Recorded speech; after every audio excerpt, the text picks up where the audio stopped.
క్రీస్తు ప్రభునందు ప్రియమైన సహోదరి సహోదరులారా, అందరూ బాగున్నారండి.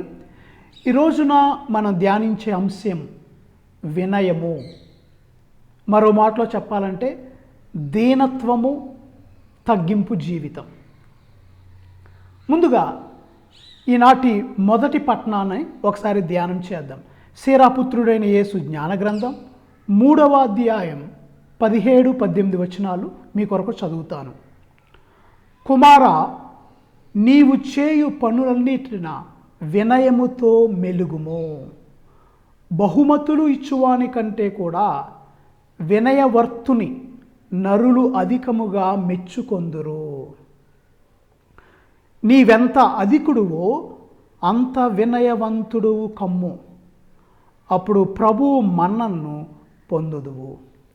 మరోసారి చూద్దాం ప్రియ, ఇక్కడ ఏమంటున్నాడు గ్రంథకర్త? కుమారా, నీవు చేయు పనులన్నిట వినయముతో మెలుగుము. ఈ మాట బైబిల్లో అండర్లైన్ చేసుకోండి ప్రియులారా. మనం చేసే ప్రతి పని వినయముతో చేయాలి. దీనత్వంతో. దీనత్వం అంటే ఇంట్రెస్ట్ లేకుండా, లేకపోతే అశ్రద్ధగా, లేకపోతే ఏమి టాలెంట్ చూపించకుండా చేయమని కాదు. చేయు పనులన్నిట వినయం అంటే అహంకారం లేకుండా ఉండు, గర్వం లేకుండా ఉండు. మరో మాటలో చెప్పాలంటే కాలర్ ఎగరేయొద్దు. ఎందుకంటే ప్రియులారా, చాలామందికి మన తెలుగులో సామెతలు ఉన్నాయి. ఏమీ లేని ఇస్తరాకు ఎగిరెగిరి పడుద్ది, అన్నీ ఉన్న ఇస్తరాకు అణిగి మణిగి ఉంటుంది. ఇంగ్లీష్లో అన్నారు, empty vessels make much noise. అంటే ఏ ఖాళీగా ఉన్న పాత్రలు ఎక్కువ శబ్దాన్ని పుట్టిస్తాయట. ఈనాటి వాక్యం మనల్ని కోరుతుంది, మనం గర్వం లేకుండా, అహంకారం లేకుండా, అహంభావం లేకుండా మనం చేసే ప్రతి పనిలో వినయముతో మెలగమని దేవుని యొక్క వాక్యము మనల్ని హెచ్చరిస్తుంది. చూడండి ఎంత అద్భుతంగా ఈ మాట చెప్పారు. సీరాపుత్రుని యేసు జ్ఞాన గ్రంథం 3వ అధ్యాయం 18వ వచనంలో ఈ పాయింట్ కూడా అండర్లైన్ చేసుకోండి. నీవు ఎంత అధికుడువో అంత వినయవంతుడు కమ్ము. చూసారా ప్రియులారా, నువ్వు ఎంత అధికుడువో, ఎంత గొప్పవాడువైతే అంత తగ్గి నువ్వు ఉండాలని వాక్యం మనల్ని ఈరోజు హెచ్చరిస్తుంది. ఎగిరిపోకూడదు, లేకపోతే గర్వంతో ఊగిపోకూడదు. నేనేంటి, నాకేంటి, నాకు అది ఉంది ఇది ఉందని గర్వంతో వెర్రవేగొద్దు. గర్వంతో, అహంభావంతో వేరే వారిని తక్కువ చూపు చూడొద్దు. వేరే వారిని చిన్నదనం చేయాలని ప్రయత్నించొద్దని దేవుని వాక్యం చెప్తుంది. నువ్వు తగ్గి ఉండు, నువ్వు గర్వాన్ని ప్రదర్శించొద్దు. దీనత్వము కలిగి ఉండు, తగ్గింపు జీవితము కలిగి ఉండు. రాజాదిరాజు, నాయకులకే నాయకుడు, దేవాతి దేవుడైన యేసయ్య అంత గొప్పవాడైన తన శిష్యుల పాదాలు కడిగాడే. ఒక యాజకుడు, ఒక గురువు అయినటువంటి యేసయ్య తనను తాను తగ్గించుకొని శిష్యుల పాదాలు కడిగాడే. శిలువ మీద చనిపోతూ కూడా ప్రజలు అతన్ని అవహేళన చేస్తున్నా, హింసిస్తున్నా, చంపాలని ప్రయత్నిస్తున్నా, తండ్రి వీరేమి చేయుచున్నారో వీరికి తెలియదు, వీరిని క్షమించు అని అక్కడ చనిపోయే సమయంలో కూడా తగ్గింపు జీవితాన్ని ప్రదర్శించారు యేసయ్య. కాబట్టి వాక్యం మనల్ని ఈరోజు కోరుతుంది, వినయము కలిగి ఉండండి. గర్వాన్ని తీసేసేయండి, అహంకారం ఉంటే తీసేసుకోండి. మంచిగా ఉండండి, ప్రేమతో మాట్లాడండి, హెచ్చు తక్కువలు తీసేసేయండి, వినయము కలిగి జీవించండి అని నాటి వాక్యం ప్రియులారా మనందరినీ హెచ్చరిస్తుంది. నీకు వినయం ఉంటే గనక అనేక లాభాలు ఉన్నాయి. చూడు, ఇక్కడ ఏమన్నారు, నువ్వు ఎంత అధికుడువో అంత వినయవంతుడు కమ్ము, అప్పుడు ప్రభువు మన్ననను పొందుదువు. దేవుని యొక్క మన్నన నువ్వు పొందుతావు. తర్వాత ఏమన్నారు చూడండి ప్రియులారా, 19వ వచనం. గొప్పవారు పేరు ప్రసిద్ధులు కలవారు చాలామంది కలరు, కానీ ప్రభువు వినయాత్ములకు తన రహస్యములను ఎరిగించును. Praise the Lord. దేవుడు తన రహస్యాలను గొప్పవారికి ఎరిగించడంట, వినయవంతులకి, తగ్గింపు జీవితం కలిగిన వారికి, వారి పట్ల ప్రభువు మన్నన ఉంటుంది. ప్రభు తన కార్యాలు ఆ వినయవంతునికే తెలియపరుస్తాడు. కానీ గర్వంతో అహంకారంతో విర్రవిగే వారికి ప్రభు తన మన్నను తన ప్రేమను ఇవ్వడు, తన కార్యాలను కూడా తెలియపరచడు. తర్వాత ప్రియులారా 20వ వచనం చూద్దాం. ప్రభువు మహాప్రభావము కలవాడైన వినమ్రుల పూజలను అందుకొందును. ఆయన ఎంత గొప్పవాడైనా వినయాత్ములు చేసే పూజలు ఆయన స్వీకరిస్తాడు. అంటే అహంకారులు చేసే పూజలు దేవుడు స్వీకరిస్తాడా? అహంభావంతో విర్రవీగుతూ ఉంటుంటే నీ పూజను దేవుడు స్వీకరిస్తాడంటే స్వీకరించడు. వాక్యమే చెప్తుంది.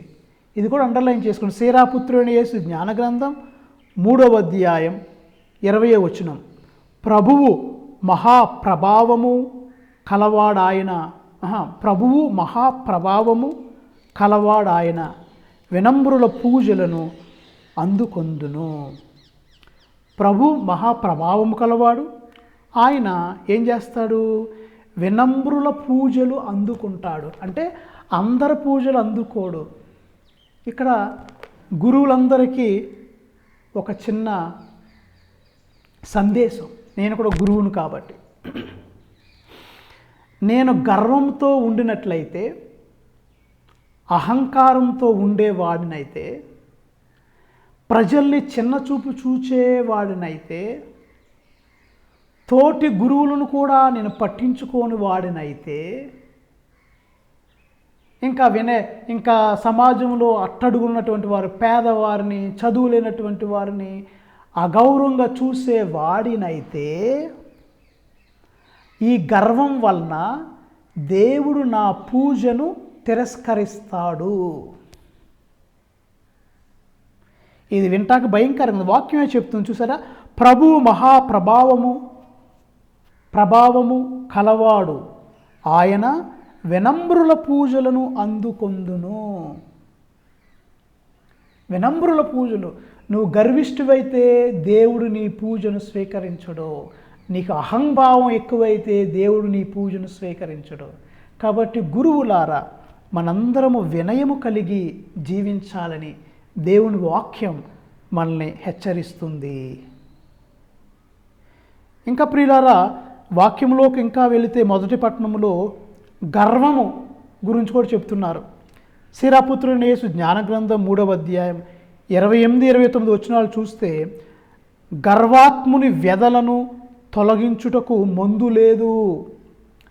ఈ గర్వాత్మునికి, ఈ గర్విష్ఠికి మందు లేదు. తన బాధ, తన వ్యధ ఎప్పుడో అతనికి అలాగే ఉంటుంది. తన గర్వమే తన బాధ కలిగించేది, తనను గాయపరిచేది తన గర్వమే. తెలుగులో ఒక సామెత ఉంది, తన కోపమే తనకు శత్రువు అని. అదేవిధంగా నా గర్వమే నన్ను నాశనం చేస్తుంది. వేరే వాళ్ళు నన్ను నాశనం చేయవసరం లేదు. వేరే వాళ్ళు నా నాశనాన్ని కోరుకో అవసరం లేదు. నాలో గర్వం ఉంటే, నాలో అహంభావం ఉంటే వాక్యం చెబుతుంది, గర్వాత్ముని వ్యధలను తొలగించుటకు మందు లేదు. దుష్టత్వము వానిలో లోతుగా వేళ్ళు పాతుకున్నది. ఆ చెడు అనేది, అహంభావం అనేది, గర్వం అనేది లోతుగా పాతుపోయింది వారిలో అంట. ఇంకేమంటున్నారు వాక్యంలో? తెలివి కలవాడు సూక్తుల నుండి విజ్ఞానమును పొందును, నేర్చుకొందును. ఏమంటున్నారు? తెలివి కలవాడు సూక్తుల నుండి విజ్ఞానమును పొందును, నేర్చుకోవలనను అను కోరిక కలదు కనుక అతడు శ్రద్ధతో వినును. కాబట్టి ప్రియులారా, గర్వాత్ముడేమో ఇదిగో అహంభావం, దుష్టత్వం లోపలికి బాగా వేళ్ళు చొచ్చుకొని పోయింది కాబట్టి అతనికి ముందు లేదు. తన చావు తానే, తన గర్వమే తనను నాశనం చేస్తుంది. అదే నీకు తెలివి ఉందనుకో, చెప్తున్నా, తెలివి కలవాడు నేర్చుకుంటాడంట. తప్పుల నుంచి నేర్చుకుంటాడు. తెలివైనోడు జ్ఞానం పొందుతాడు. నేర్చుకోవలనను అన్న కోరిక కలదు కాబట్టి అతడు శ్రద్ధతో వినును. కావున ప్రభునందు ప్రియమైన బిడ్డలారా, ఈనాటి మొదటి పట్టణం చాలా ప్రాక్టికల్గా ఉంది. వినయం కలిగి జీవించమని, గర్వాన్ని మానుకోమని వాక్యం మనందరినీ ఈ రోజున హెచ్చరిస్తుంది. ప్రియులారా, పేతురు రాసిన మొదటి లేఖలో కూడా ఈ యొక్క వినయం గురించి చాలా బాగా చెప్పారు. పేతురు రాసిన మొదటి లేఖ 5వ అధ్యాయం 5వ వచనం. మరి ముఖ్యంగా యువకులకి ఒక మాట చెప్తున్నారు. యువకులారా, మీరు అట్లే మీ పెద్దలకు విధేయులై ఉండుడు. మీరందరూ వినయము అను వస్త్రమును ధరింపవలెను. ఏలనా దేవుడు అహంకారులను ఎదిరించి వినయశీలులను కటాక్షించును. ప్రైజ్ ద లార్డ్, హల్లెలూయా. ఈ మాట కూడా అండర్లైన్ చేసుకోండి. పేతురు రాసిన మొదటి లేఖ 5వ అధ్యాయము 5వ వచనము ఏమన్నారండి? యువకులారా, మీరు మీ పెద్దలకు విధేయులై ఉండుడు. చూసారా ప్రియులరా, పెద్దలకు విధేయులై ఉండుడు. అసలు పెద్దలను ఎందుకు గౌరవించాలి? పెద్దలకు ఎందుకు విధేయత చూపించాలంటే, పెద్దలు మనకంటే కొన్ని సంవత్సరాలు ఎక్కువగా జీవిత పాఠాలు నేర్చుకున్నారు. They have experience. వారికి అనుభవం ఉంది కాబట్టి వారు ఏం చేయాలి? పెద్దల యొక్క అనుభవం గురించి నేర్చుకోవాలి. కొంచెం తగ్గి, బిడ్డలు కూడా అంతే. కొన్నిసార్లు తల్లిదండ్రులు మీకంటే తక్కువ చదువుకొని ఉండవచ్చు. మీ తల్లిదండ్రులు మిమ్మల్ని చదివించారు కాబట్టి పిల్లలు కొద్దిగా ఎక్కువగా చదువుకోవచ్చు. అంత మాత్రాన 2 డిగ్రీలు నాకు ఎక్కువ ఉండే కాబట్టి నా తల్లిదండ్రుల కంటే నాకు ఎక్కువ జ్ఞానం ఉందా అంటే తప్పు. తెలివి ఉంది కానీ జ్ఞానం ఉందో లేదో దేవుడికే తెలియాలి. ఆ జ్ఞానం దేవుడిచ్చే వరం. పెద్దలకు దేవుడు జ్ఞానాన్ని ఇస్తాడు. వారి అనుభవం ద్వారా, జీవిత అనుభవం ద్వారా వారు అనేక విషయాలు నేర్చుకుంటారు కాబట్టి వారికి జ్ఞానం ఉంది. కాబట్టి బిడ్డలమైన మనం, యవనస్తులు, సీనియర్స్ దగ్గర కొన్ని విషయాలు నేర్చుకోవాలి. మీరు అట్లే మీ పెద్దలకు విధేయులై ఉండుడు. ఇక్కడ ఏమంటున్నారు? మీరు వినయము అను వస్త్రమును ధరింపవలెను. ఏలనా దేవుడు అహంకారులను ఎదిరించి వినయశీలులను కటాక్షించును. శక్తివంతమైన దేవుని హస్తమునకు వినమ్రులు కండు యుక్త సమయమున ఆయన మిమ్ము ఉద్ధరించును. Praise the lord. ఆ వినయము అనే వస్త్రాన్ని ధరించండి యువకులారా. దేవుడు మిమ్మల్ని కనికరిస్తాడు, కటాక్షిస్తాడు. దేవుడు ఎల్లప్పుడూ కూడా నీకు బంగారు భవిష్యత్తు దయచేస్తాడు. ఈ వినయానికి బదులుగా, వినయ వస్త్రానికి బదులుగా అహంకార వస్త్రాన్ని మీరు ధరించినట్లయితే మీ జీవితం సర్వనాశనం అయ్యే ప్రమాదం ఉంది. ఇంగ్లీష్లో ఒక కొటేషన్ చెప్పారు, ప్రైడ్ గోస్ బిఫోర్ ఫాల్. నీ పతనానికి ముందు గర్వం వెళ్తుందట. నీ పతనానికి ముందు గర్వం ఉంది. నువ్వు ఆ గర్వాన్ని చూసి జాగ్రత్త పడి వినయ వస్త్రాన్ని ధరించినట్లయితే దేవుడు నిన్ను కటాక్షిస్తాడు. ప్రియులారా, అవాదం చేసిన మొట్టమొదటి తప్పు దేని గురించి? అవిధేయత. చేయొద్దన్న పనిని చేశారు. ఎందుకు చేశారు? గర్వంతో చేశారు. నేను ఎందుకు చేయకూడదు, నాకేంటి, మేము గ్రేటే కదా, మాకు అన్నీ తెలుసు కదా.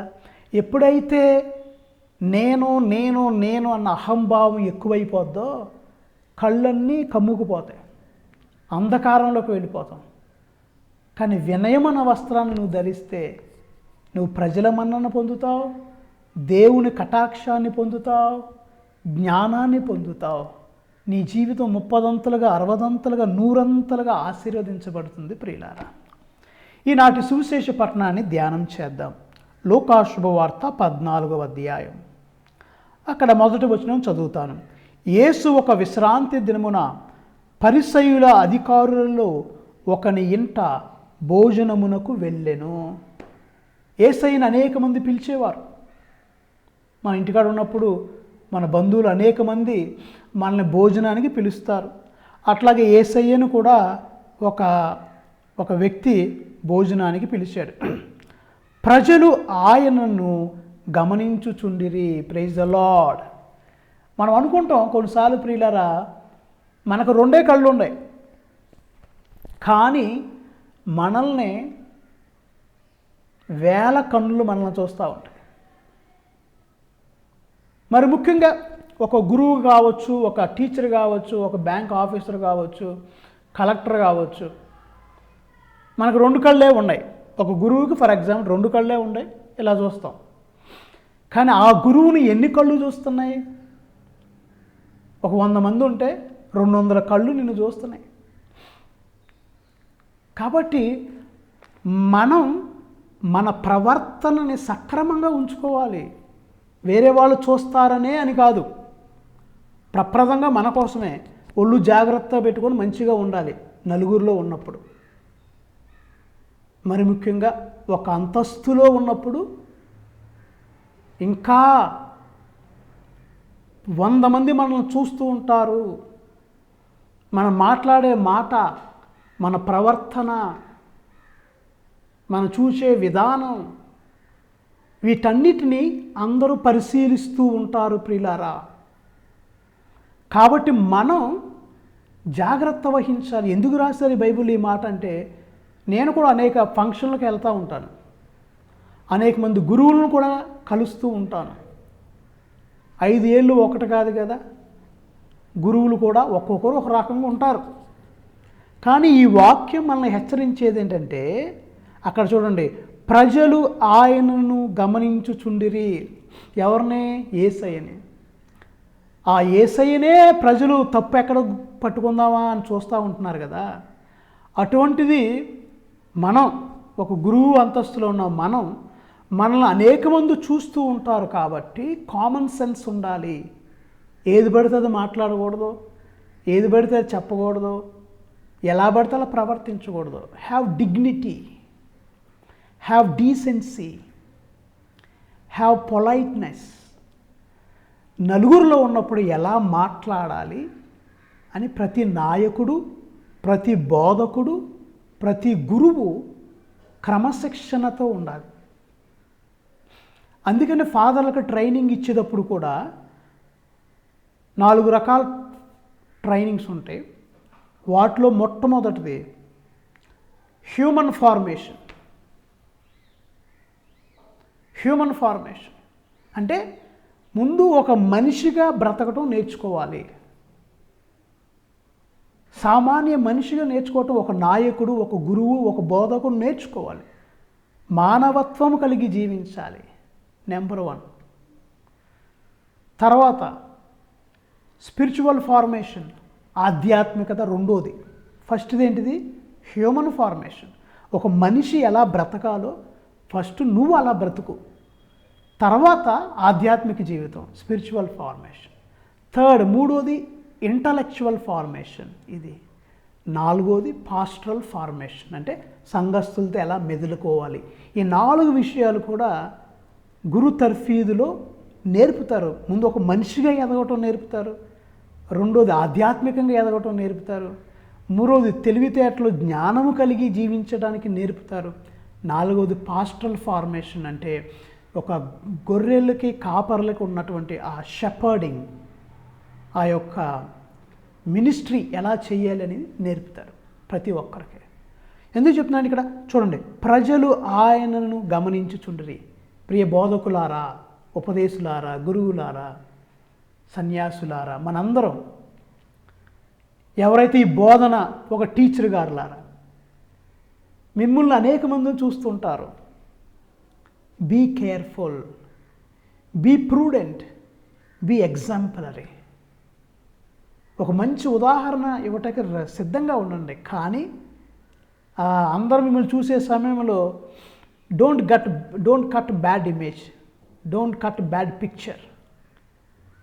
నీకు నీవు అన్యాయం చేసుకోవద్దు. నీ పెంచి పోషించిన నీ సంస్థను కూడా అన్యాయానికి లోను కానియొద్దు. కాబట్టి ఇక్కడ సరే చూస్తూ ఉన్నారని చెప్పిన జాగ్రత్తగా ఉండాలి. అప్పుడు అక్కడ ఏం చూస్తున్నారు? అక్కడ యేసు ప్రభు విందుకు వెళ్ళారు. సహజంగా చూడండి, ఇక్కడ అందరూ విందులో కొంతమంది మంచి మంచి ప్లేసులు కోరుకుంటారు. మంచి సన్లైట్ పడే చోట, లేకపోతే నీడ ఉన్న చోట, ఎక్కువ వర్షం పడే లెక్క అయితే నీళ్లు జల్లు పడని చోట మనం ప్లేసులు సెలెక్ట్ చేసుకుంటాం. యేసు ప్రభు కూడా భోజనానికి వెళ్ళినప్పుడు అక్కడ కొంతమంది పెద్ద పెద్ద ఆసనాల మీద కూర్చోవడానికి ప్రయత్నం చేస్తున్నారు. వాళ్ళని చూసి యేసయ్య ఒక ఉదాహరణ చెప్తున్నారు వాళ్ళకి. ఏమంటున్నారు? మిమ్మల్ని ఎవరైనా భోజనానికి పిలిస్తే దయచేసి వెళ్ళి పెద్ద పెద్ద బెస్ట్ ప్లేసుల్లో కూర్చోవద్దు.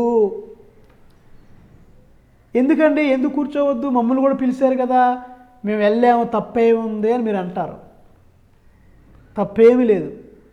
కానీ నిన్ను పిలిచినోడు నిన్ను ఒక్కడనే పిలవలా, ఇంకిద్దరు ముగ్గురు కూడా పిలిచాడు. నువ్వెంత గొప్పవాడో నీ వెనకాల వాళ్ళు కూడా అంతే గొప్పవాళ్ళు, కొన్నిసార్లు నీకంటే ఎక్కువ గొప్పవాళ్ళు కూడా. నువ్వు బుద్ధి జ్ఞానం కలిగి ఉన్నవాడు అయితే నా ఫంక్షన్ నాకు ఒక్కడికే కాదు, పిలిచింది నన్ను ఒక్కడనే కాదు, ఇంకిద్దరు ముగ్గురు కూడా పిలవబడ్డారని గుర్తించుకుంటే you don't go and sit in the first place. నువ్వు ఒకేసారి వెళ్ళి బెస్ట్ ప్లేస్లో కూర్చోవు. ఏం చేస్తావు? కొద్దిగా వెనకే ఉంటావు. అదే మంచిది నీకు. ఎందుకంటే నువ్వు ఎంత గొప్పవాడివైనా నువ్వు వెనకే ఉన్నావు అనుకో, నేను పిలిచినోడు అంటాడు అయ్యా ముందుకు రా అంటాడు. అప్పుడు నీకు అది గౌరవం అని చెప్పి ప్రభు ఒక మంచి మాట చెప్పారండి. లోకాశుభవార్త 14వ అధ్యాయం 11వ వచనంలో ఏమన్నారు? తనను తాను హెచ్చించుకొనువాడు తగ్గింపబడును, తనను తాను తగ్గించుకొనువాడు హెచ్చింపబడును. Praise the Lord. మీరు ఈ మాట బైబిల్లో అండర్లైన్ చేసుకోండి. తనను తాను తగ్గించుకొనువాడు హెచ్చింపబడును, తనను తాను హెచ్చించుకొనువాడు తగ్గింపబడును. ఎప్పుడు మీ డబ్బా మీరే కొట్టుకోవద్దు, మిమ్మల్ని మీరే పొగుడుకోవద్దు. తగ్గింపు జీవితం మనం కలిగి ఉండాలని ప్రభు మనం ఈరోజు బోధిస్తూ ఉన్నారు. మరి ముఖ్యంగా ఆ ఆసనాలలో కూర్చోవటం, పెద్ద పెద్ద సింహాసనాల్లో కూర్చోవటం మనం కూర్చో అవసరంలా. ఒకవేళ మనం దానికి అర్హులమైతే మనల్ని ఎవరైతే ఆహ్వానించారో వాళ్ళు ప్రజలందరి ముందుట మనకి ఆ స్థానాన్ని అందజేస్తారు. ఎప్పుడో ఒకసారి ఒక స్టోరీ చదివాను. 4 వ్యక్తులు హెలికాప్టర్లో వెళ్తున్నారంట.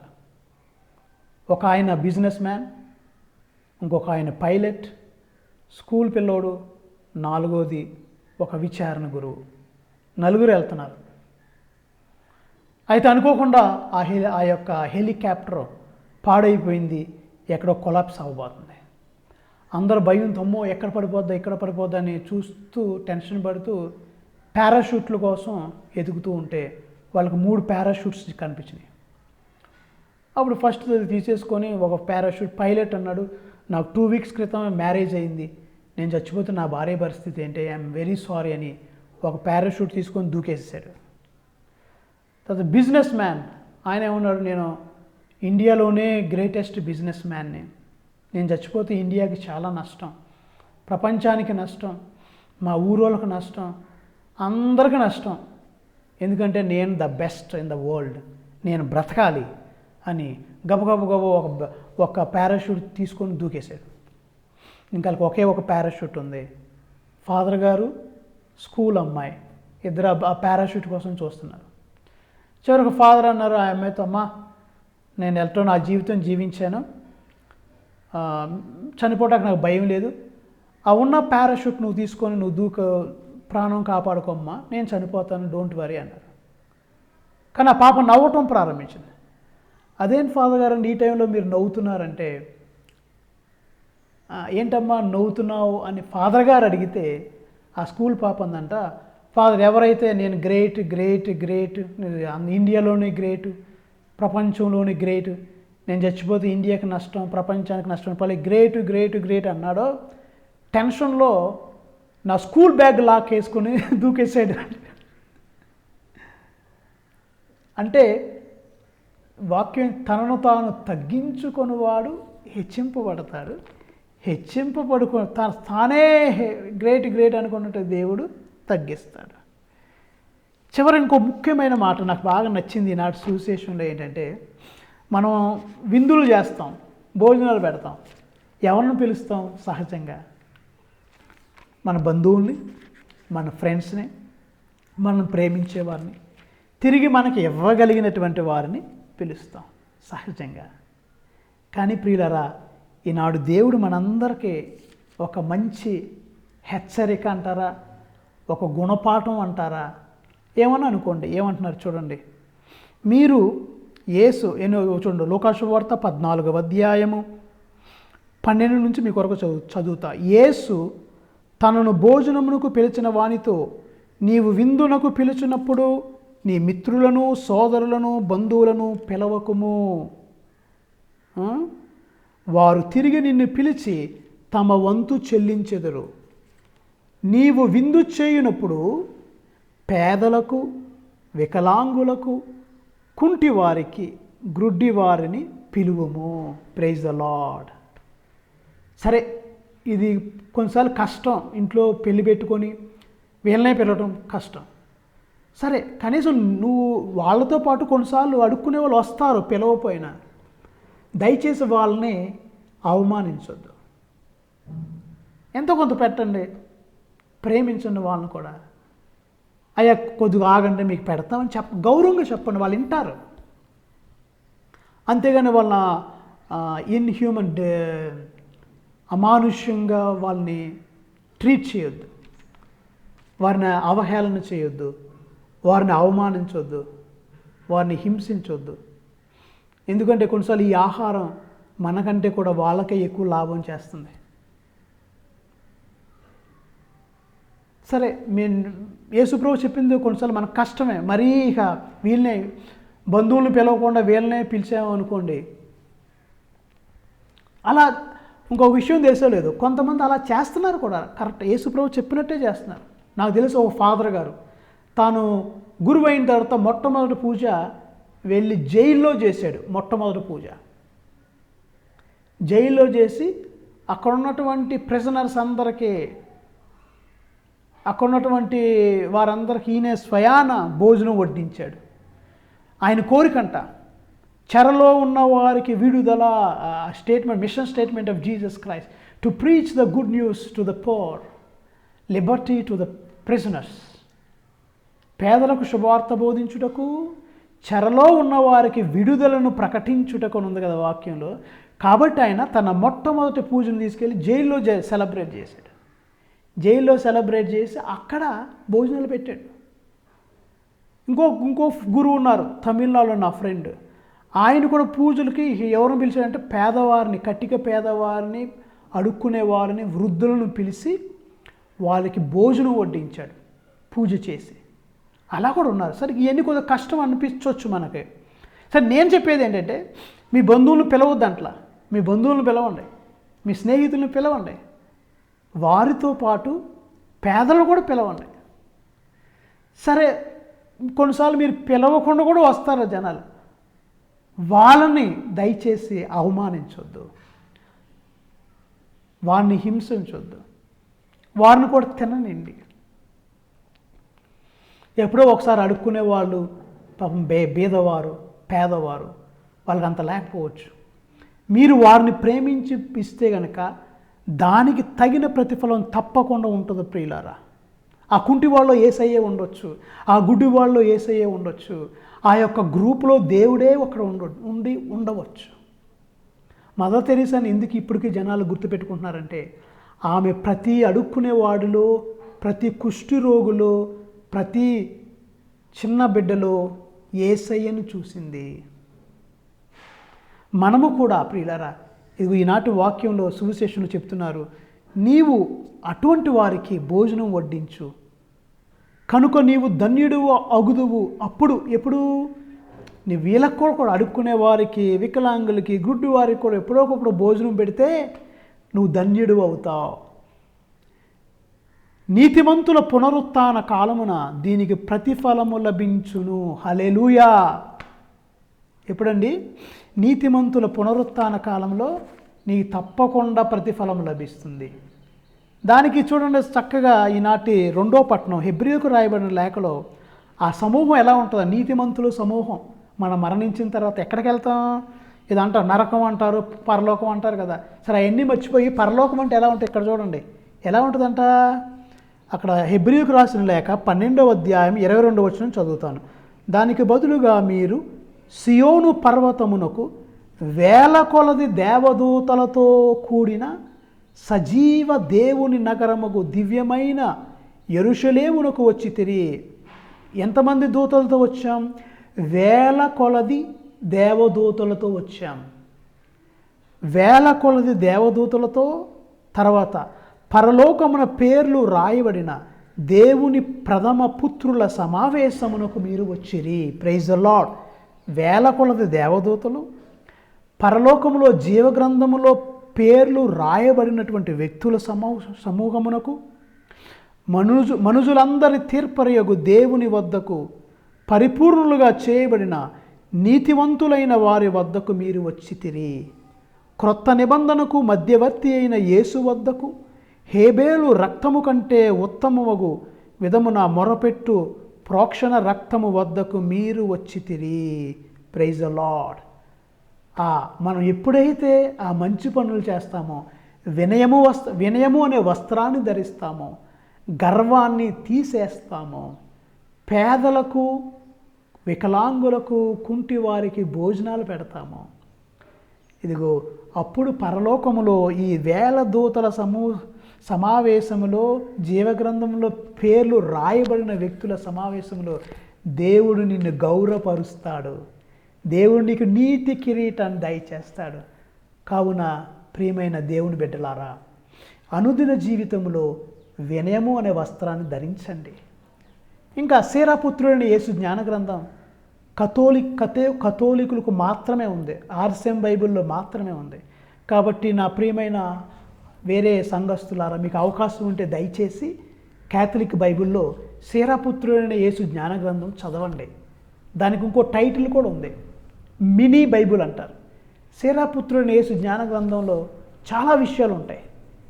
లాస్ట్లో దావీదు గురించి, అబ్రహాము గురించి, ప్రవక్తల గురించి ఒక చిన్న చిన్న పారాగ్రాఫ్లు కూడా ఉంటాయి. అన్నీ ఉంటాయి. లైఫ్ ఎలా లీడ్ చేయాలి, స్నేహితులు ఎటువంటి వారితో స్నేహం చేయాలి, భోజనం ఎలా చేయాలి, వివాహ జీవితం ఎలా ఉండాలి, బిడ్డల్ని ఎలా పెంచాలి, అన్ని ప్రాక్టికల్ టిప్స్.